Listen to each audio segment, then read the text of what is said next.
Mes très chers amis, Medaber Israël Chavi Miranana, on est parachat Kitavo, 5782. On est aussi en Elul, le mois de la Teshuvah. Donc forcément, toutes les parachiotes sont là pour nous indiquer le chemin qui nous permettra de sortir Zakai à Rosh Hashanah. Dans cette paracha, un passage contient un moussa extraordinaire et un mode de vie. Ce passage est le suivant. Vedaber Moshe vehakohanim halviim el kol Israël les morts. Moshe assisté des Kohanim et des Levi'im à parler à tout Israël les morts en disant Hasket, fais silence. Ce mot n'a pas d'équivalent dans toute la Torah. Il se rapproche dans son sens d'obéir aveuglement, d'annuler sa personnalité, ou bien avec le sforno, de dessiner, de former dans son esprit une réalité exclusive avec les mots formés, avec les mots qu'Hachem va leur dire, d'être le peuple d'Israël. Annuler toute autre pensée.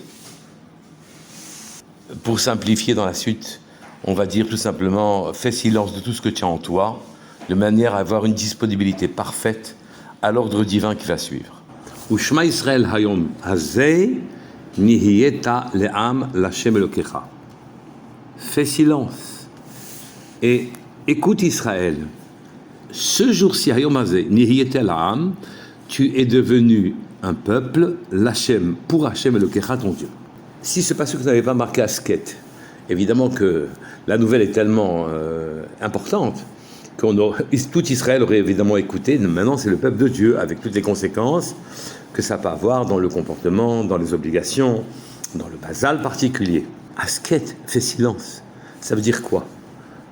Et qu'est-ce que ça veut dire Hayom Hazeh aussi? Hayom Hazeh, tous les Mfarshim naturellement, expliquent que la conscience que l'on doit avoir d'être le peuple d'Hachem, cette conscience doit être renouvelée chaque jour. La conscience qu'on avait hier d'être le peuple d'Hachem ne ressemble pas à la conscience qu'on avait aujourd'hui. Et bien, je voudrais préciser davantage. Deuxièmement, asket, fais silence. Ce mot était-il indispensable? N'était-il... on pouvait comprendre qu'il est superflu, évidemment, qu'on va faire silence. À moins que ça veut dire, asket, fais silence de toutes les voix qui sont à l'intérieur de toi. Éteins toute conscience personnelle. Efface toutes les idées, les desiderata qui montent en toi. Les envies, les aspirations. Éteins toute voix personnelle, en quelque sorte. Pour être le peuple d'Hachem, chaque jour de nouveau, faut-il éteindre toute conscience personnelle? Dans cette même paracha, un petit peu avant, un pasuk aussi souligne une idée voisine. Hayom hazeh Hashem Elokecha metzavecha la'asot et hachokim haele et hamishpatim veshamarta ve'asita otam bechol levavcha ubechol nafshecha. Il y a beaucoup de mots entrant en pasuk, je le traduis. Hayom hazeh, ce jour-ci, Hashem Elokecha, l'Éternel ton Dieu, metzavecha t'ordonne la'asot, de faire les décrets haele, cela, et les commandements logiques, et tu te garderas ve'asita otam, tu les garderas, tu les feras, de tout ton cœur et de toute ton âme. Le mot Hayom Hazeh ici aussi veut nous dire que chaque jour, la manière que tu as de faire les mitzvot, car naturellement, les mitzvot que nous avons au nombre de 613, plus c'est des rabbanan, sont immuables. Donc, je les ferai hier comme je les ferai aujourd'hui, cette idée-là n'est pas évidente. Je ne dois pas les faire hier comme je les faisais aujourd'hui. Hayom Hazeh, chaque jour est un nouveau jour. Chaque jour, nous sommes sollicités par Hachem pour faire des mitzvot, pour ne pas se mettre en colère, pour répondre à nos obligations de toutes sortes, pécuniaires, spirituelles, matérielles. Mais nous devons considérer que chaque jour est une entité en soi. Hayom Hazeh, chaque jour est une entité. La mitzvah que j'ai à faire aujourd'hui, même si dans une impression rapide pourrait ressembler à la même que j'aurai à faire demain, en vérité, ces deux mitzvot n'ont rien à voir l'une avec l'autre. La journée, le jour qu'Akadosh Baruch Hu nous offre, avec ses péripéties, sa lumière, son mazal, ses forces, ses impressions, son intelligence, font de la mitzvah que j'ai à faire aujourd'hui une mitzvah toute particulière qui ne se renouvellera pas en aucun cas demain. Et même si demain je faisais le même geste, ce serait peut-être, si c'était une mitzvah, un joli geste, un bon comportement, mais ça n'aurait pas l'impact qu'il a eu aujourd'hui quand il a été fait dans une détermination du jour en question où il nous a été ordonné. Et à ce moment-là, l'impact que nous avons, c'est que nous acquérons une gdusha par une sainteté particulière, que cet impact aura sur notre âme un impact qui se prolongera tout au long des générations, sur nos générations futures, et sur le clan d'Israël en général. Alors que ce même geste fait demain, alors que nous avons été sollicités hier, n'aurait pas du tout les mêmes conséquences. Chaque jour a une unité, est une unité. Chaque jour a une bracha, une bénédiction, un mazal particulier, et ce mazal construit la journée. D'ailleurs, chaque jour est une entité unique, il n'y en aura plus comme celui-là demain, et il n'y en a pas eu hier comme ce jour-là. Les forces et destins qu'Akadosh Baruch Hu a mis dans cette journée-là sont uniques. Nous devons faire la mitzvah dans la journée, avec tout notre cœur, car même si nous la faisions demain, ça n'aurait pas le même impact. Donc la journée est une entité en soi, finie et définie. Et de jour en jour, nous remplissons nos vies. Quand il s'agit d'Abraham Avinu, de Sarah et Menou, ils ont qu'à 120 ans. Pas un jour a été raté. La construction de journée en journée a été parfaite, et donc ils arrivent, intègres à la fin de leur existence. Mais pour pouvoir disposer des forces puissantes que Hachem a mis dans une journée spécifique, il faut avoir une attitude, asket, fais silence. David Améler lui-même n'a-t-il pas dit dans le Teilim Yud Gimel ou Pasuk Bet Ad Ana Hachem Tishkachen Nefar Ad Ana Tastir Panecha Mimeni. Jusqu'à quand, Hachem, vas-tu m'oublier? Adana, jusqu'à quand vas-tu voiler ta face de moi? Ceci peut s'interpréter de la manière suivante.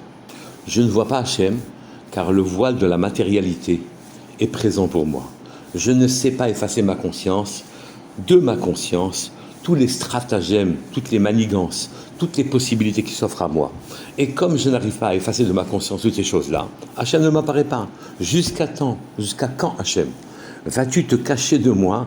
Ne vas-tu pas me permettre enfin d'effacer de ma conscience les stratagèmes et les stratégies naturelles pour pouvoir enfin bénéficier d'une aide qui germe du néant?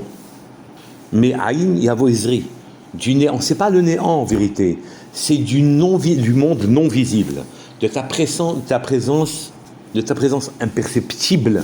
C'est de là que vient la véritable aide qui donne une véritable renaissance à la chose. Vas-tu enfin me permettre de te voir et d'effacer de ma conscience tout ce qui est humain, de façon à ce que je vive dans ton monde à toi? Dans la Gemara Moura, on rapporte que l'œuf d'une poule impropre à la consommation, trèfle, est lui aussi trèfle, on ne peut pas le manger. Mais si on laisse cet œuf en quelque sorte pourrir, de façon à ce qu'il donne un poussin, le poussin est cachère. De l'impur sort le pur à la condition de s'annuler. L'improbable arrive quand on sort du probable. Dans la Shira, le chant du blé, le chant que offre le blé à Kadosh Baruch Hu, c'est Mima'ag Markim Kraticha Hashem. Des profondeurs, quand le grain s'est dissous, a péri, et qu'il ne reste plus rien du grain de blé, je t'appelle, moi, le grain de blé Hachem, moi, j'appelle à Hachem, moi, le grain de blé, et à ce moment-là, va naître de là une renaissance, un épi blond qui n'existait pas auparavant. Chaque jour est une entité unique et totalement nouvelle. Pour bénéficier de sa lumière, le fin mot, c'est asket, fais silence. Annule-toi. Chaque nuit, c'est après notre sommeil qu'on se réveille le matin pour refaire une nouvelle journée, renouvelée, et qu'on bénéficie des forces de la journée. On peut comprendre maintenant un Chidush Harim qui cite le Teilim Kouf, Pasuk Gimel. De'u ki Hashem hu Elohim, sachez qu'Hachem c'est lui qui guide le monde, qui est Dieu. Hu Asanu, c'est lui qui nous a fait, Velo Anachnu, et lui appartenons, nous lui appartenons. Amo Vetson Marito. Alors ce vélo, nous lui appartenons, à lui, Anachnu, nous sommes à lui, en vérité subit un kti un ktiv et un cri. Dans l'écriture, c'est écrit lo à lamed aleph. Quand on le lit lo lamed vav. La différence entre les deux, c'est qu'ils veulent dire quasiment le contraire. Velo anachnu, et à lui nous appartenons, c'est avec lamed vav. C'est ce que nous lisons. Mais c'est écrit, oui, lamed aleph, et nous lui appartenons pas. Comment comprendre cette différence entre ce qui est écrit et ce que nous disons?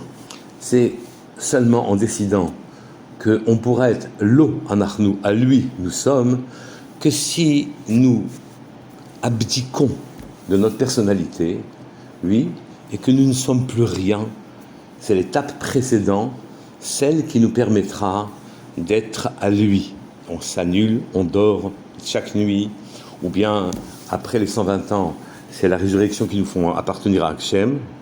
Et naturellement, les Haramim nous disent, ces deux lots, Lamed Vav, Lamed Aleph, font le mot Elul, c'est le fin mot du mois de Elul.